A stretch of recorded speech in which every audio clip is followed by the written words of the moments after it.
Last night's Jimmy Kimmel Live turned into an explosive battleground when Samuel L. Jackson confronted the host over a racially insensitive joke, leading to what many are calling the most shocking walkout in late-night television history and leaving viewers demanding accountability. The studio audience had settled in, expecting another routine celebrity interview.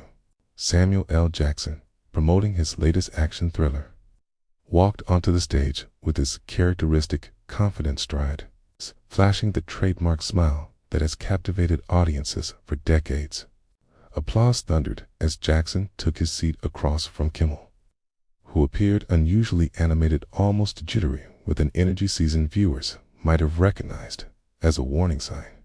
Sam, Kimmel began with his typical casual familiarity, leaning back in his chair with the smirk that has become his signature. You know, I was watching some of your old movies this week, and I couldn't help but notice something. The audience chuckled expectantly, unaware they were about to witness television history unfold in the most uncomfortable way possible.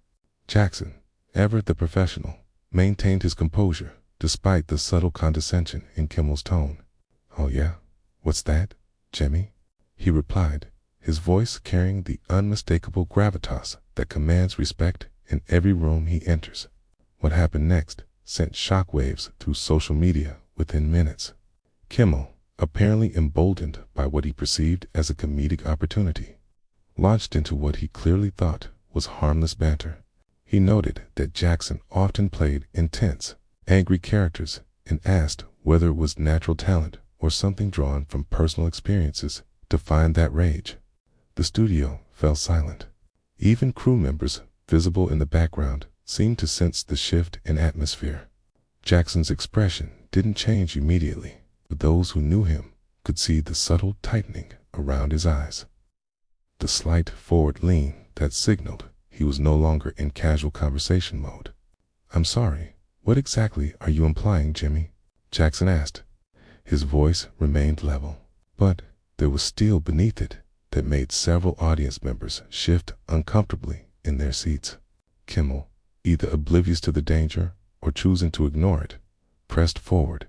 He referenced the angry black man thing, calling it Jackson's brand and joking that he had made a career out of it, even invoking Jackson's famous snakes on a plane energy. The audience's nervous laughter faded quickly as the implications of the comment set in. Jackson leaned back in his chair, hands folded, studying Kimmel with the intensity of a predator sizing up prey. The silence stretched for what felt like an eternity, though it was only a few seconds of live television destined to be dissected, frame by frame. "My brand," Jackson repeated slowly, his voice dropping to a dangerous whisper familiar to movie audiences. "Jimmy, I think you might want to reconsider what you just said." Kimmel, seemingly intoxicated by his perceived control of the moment, doubled down, praising Jackson for being good at it, and suggesting the intimidation came naturally and required no acting at all. The cameras caught everything: the collective intake of breath from the audience, the uncomfortable shuffling of the band, and, most importantly, the moment Samuel L. Jackson's professional mask finally slipped. His eyes flashed with a fury that made his most intense on-screen performances look tame by comparison. "Let me make something crystal clear to you, Jimmy," Jackson said, rising slightly in his chair, his voice carrying across the silent studio with the authority of a man who has spent decades commanding respect in Hollywood. "What you just said isn't comedy. It's ignorance wrapped in a punchline, and I won't sit here and let you reduce my 30-year career to some racist stereotype for your audience's entertainment." The tension in the studio was palpable. Audience members glanced at one another, unsure whether this was part of the show or something genuinely explosive unfolding before their eyes. Behind the cameras, the production crew scrambled, communicating frantically through headsets, clearly unprepared for this level of conflict. Kimmel, perhaps finally grasping the gravity of his mistake, attempted damage control with all the finesse of a sledgehammer. He insisted it was just jokes, urging Jackson not to take it so seriously. Jackson stood fully, his imposing 6 feet 3 inches frame casting a shadow over the host's desk. "Just jokes," he repeated, his voice rising for the first time. "Jimmy, you just spent the last 5 minutes trying to convince America that my success comes from playing into racial stereotypes, and you want to call that comedy." The studio fell completely silent, broken only by the faint hum of the cameras still rolling, capturing every second of what was quickly becoming one of the most uncomfortable moments in late-night television history. Even the normally talkative audience seemed to realize they were witnessing something that would be discussed for years. "Look, if you can't handle a little ribbing," Kimmel said, his voice turning defensive in a way that only made things worse, "maybe late-night television isn't for you." That was the moment everything changed. Jackson's composure, already hanging by a thread, finally snapped.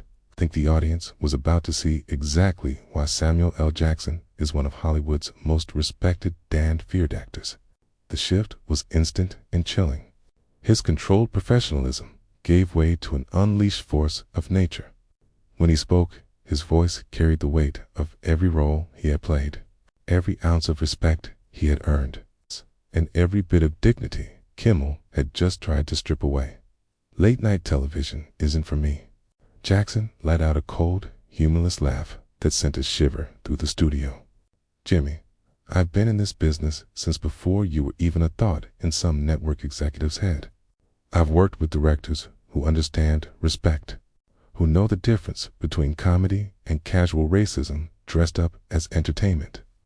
The audience sat frozen, many already holding up their phones, instinctively aware they were recording something destined to go viral within hours. The band members had stopped pretending to stay busy, openly staring at the scene with expressions ranging from shock to barely concealed excitement. Kimmel, sweat now visible on his forehead under the studio lights, made another disastrous misstep. "Come on, Sam.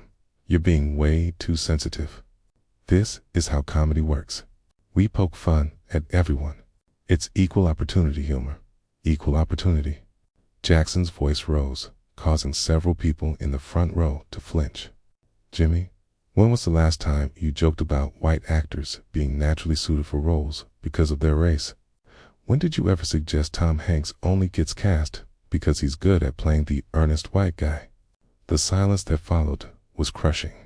Even the production assistants stopped moving, the tension so thick it felt as if the air itself might crack. Kimmel's mouth opened and closed as he scrambled for a response, his confidence completely gone. That's different," he stammered. "I mean, you have to admit, you do play a lot of similar characters." "Stop." Jackson's single word sliced through the studio. "Just stop talking before you make this worse for yourself." He stepped closer to Kimmel's desk, his presence completely dominating the space. "You want to know what's different, Jimmy? What's different is that I've spent 3 decades proving I'm more than any one role, any one character, any stereotype people like you try to box me into." The cameras captured every painful detail: Kimmel's nervous swallow, the slight tremble in his hands as he reached for his coffee mug, the sweat forming on his upper lip. This was no longer a talk show interview. It was a public reckoning. "I've been nominated for an Academy Award," Jackson continued, his voice growing stronger with every word. "I've worked with Quentin Tarantino, Spike Lee, George Lucas. I've brought characters to life that have inspired millions around the world. And you want to reduce all of that to a cheap stereotype for a laugh." The audience was visibly uncomfortable, now some glancing toward the exits, others texting friends about what they were witnessing. The energy in the room had completely shifted, from entertainment to something far more serious and unsettling. Kimmel made one last, desperate attempt to regain control. "Look, Sam, I think we're both getting a little heated here. Maybe we should take a commercial break." "No." Jackson's voice thundered across the studio with such force that several people actually jumped in their seats. "We're not taking a break. We're not cutting to commercial. You started this conversation, Jimmy, and we're going to finish it right here, right now, in front of all these people and everyone watching at home." A producer, visible in the wings, made frantic hand gestures, clearly signaling for a break. But Jackson's commanding presence had completely seized control of the moment. Even the camera operators seemed frozen, continuing to roll despite the chaos unfolding behind the scenes. "You want to know what's really funny, Jimmy?" Jackson said, his tone now edged with something dangerous that made everyone in the studio hold their breath. "What's funny is that you think you can sit there in your little bubble of privilege and tell me what my career is about.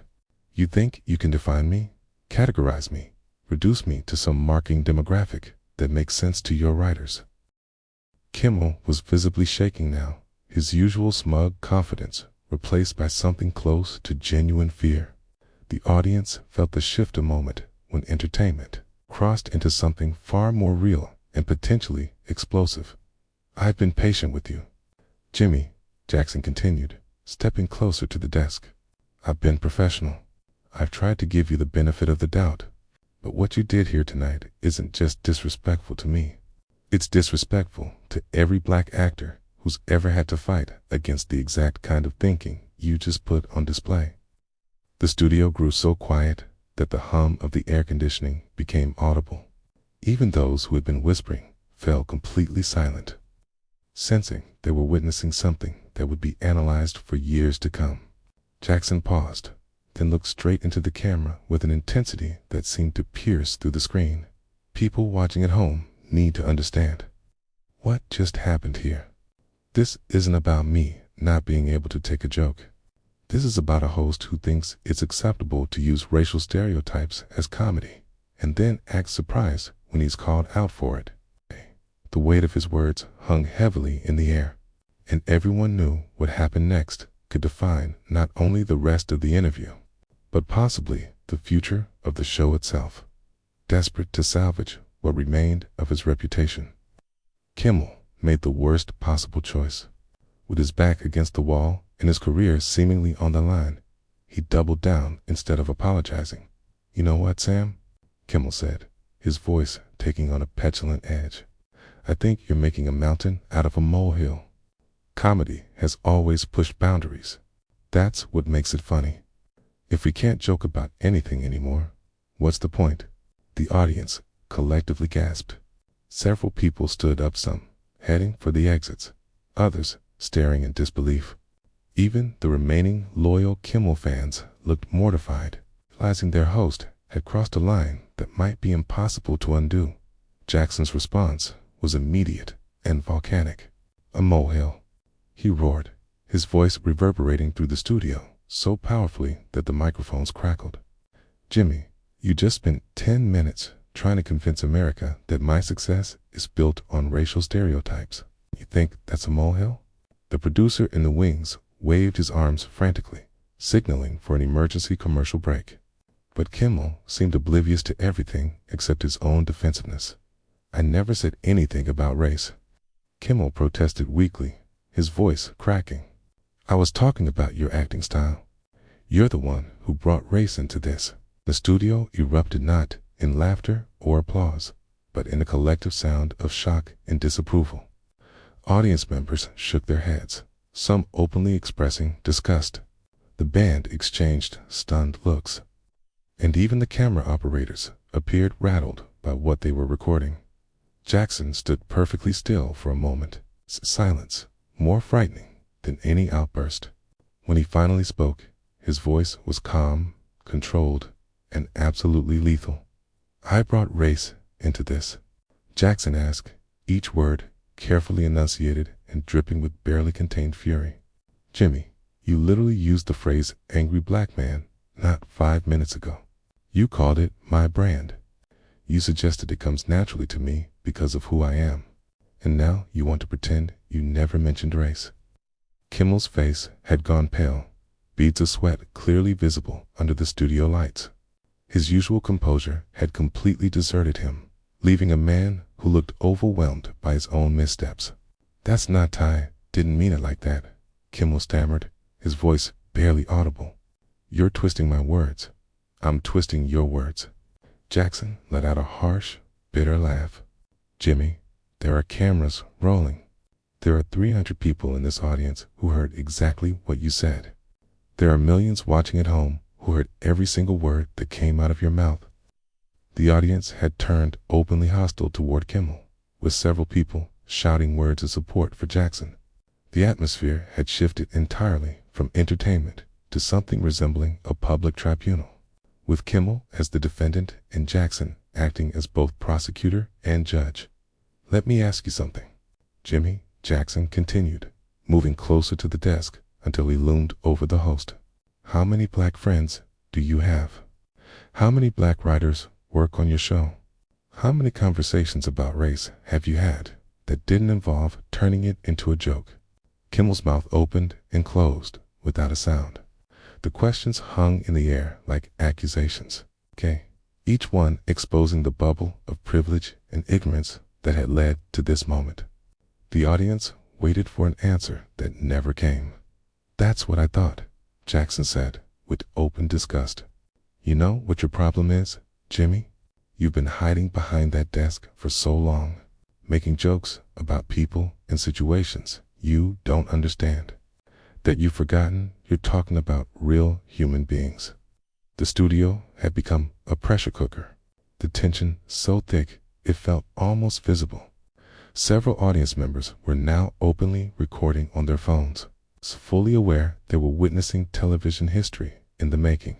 The hashtag #ShamSamuelJackson had already begun trending as clips of the confrontation spread rapidly online. "I've given this industry everything," Jackson declared, his voice rising as years of frustration poured out. "I've brought dignity to every role I've played. I've used my platform to inspire young actors to break down barriers, to prove that talent has no color in. You want to reduce all of that to a cheap stereotype for a laugh track?" Kimmel made one last desperate attempt to regain control. "Sam, please, let's just agree to disagree. We're both passionate about what we do." "Passionate?" Jackson cut him off with a roar that froze the studio. "Jimmy, passion is what I bring to my craft every single day. Passion is spending months preparing for a role, learning every line, understanding every motivation. What you showed tonight isn't passion. It's ignorance, arrogance, and disrespect wrapped in a fake smile and a punchline." The moment reached its breaking point. Jackson straightened to his full height, his presence dominating not just Kimmel, but the entire studio. Every eye was fixed on him as he prepared to deliver what everyone sensed would be his final word. "You know what, Jimmy?" Jackson said, his voice now deadly calm, somehow more frightening than his earlier anger. "I've wasted enough time trying to educate someone who clearly doesn't want to learn. I have better things to do than sit here listening to you defend the indefensible." The audience held its collective breath as Jackson began removing his microphone, his movements deliberate and final. The gesture made it clear the interview was over and it was ending on his terms, not Kimmel's. "Sam, wait please, don't go," Kimmel pleaded, his voice cracking with desperation as the magnitude of the moment sank in. "We can work this out. Let's talk about this like adults." Jackson paused, one hand still on the microphone, and fixed Kimmel with a stare that could have melted steel. "Like adults," he repeated slowly. "Adults don't hide behind 'it's just comedy' when they say something ignorant. Adults don't double down when they're called out. Adults apologize when they're wrong." The studio was so silent that the sound of Jackson's microphone hitting the desk echoed like a gunshot. Several audience members jumped at the sharp crack, which landed like an exclamation point on his words. The finality of the gesture sent ripples through the crowd, many of whom were now openly recording what they knew would be shared millions of times before the night was over. "You want to know what's really sad about all this, Jimmy?" Jackson said, standing at his full, imposing height as Kimmel seemed to shrink deeper into his chair. "It's that you had a chance tonight to have a real conversation with someone who has actually lived through the experiences you think are funny. Instead, you chose to treat me like a performing monkey for your audience's entertainment." Kimmel made one last weak attempt to salvage the moment. That's not fair, Sam. I respect you. I've always respected your work. This whole thing has just been a misunderstanding. Respect? Jackson let out a sharp, humorless laugh. Jimmy, respect isn't something you claim. It's something you show through your actions. And your actions tonight have shown everyone exactly who you are beneath that fake Hollywood smile. The audience stirred, sensing the climactic moment they would be talking about for years. People leaned forward, phones raised, ready to capture what came next. Jackson turned to face the audience directly, addressing them with the commanding presence that had made him one of Hollywood's most respected figures. Ladies and gentlemen, remember what you've witnessed here tonight. This is what happens when ignorance meets accountability. This is what it looks like when someone who's used to getting away with casual racism finally gets called out for it.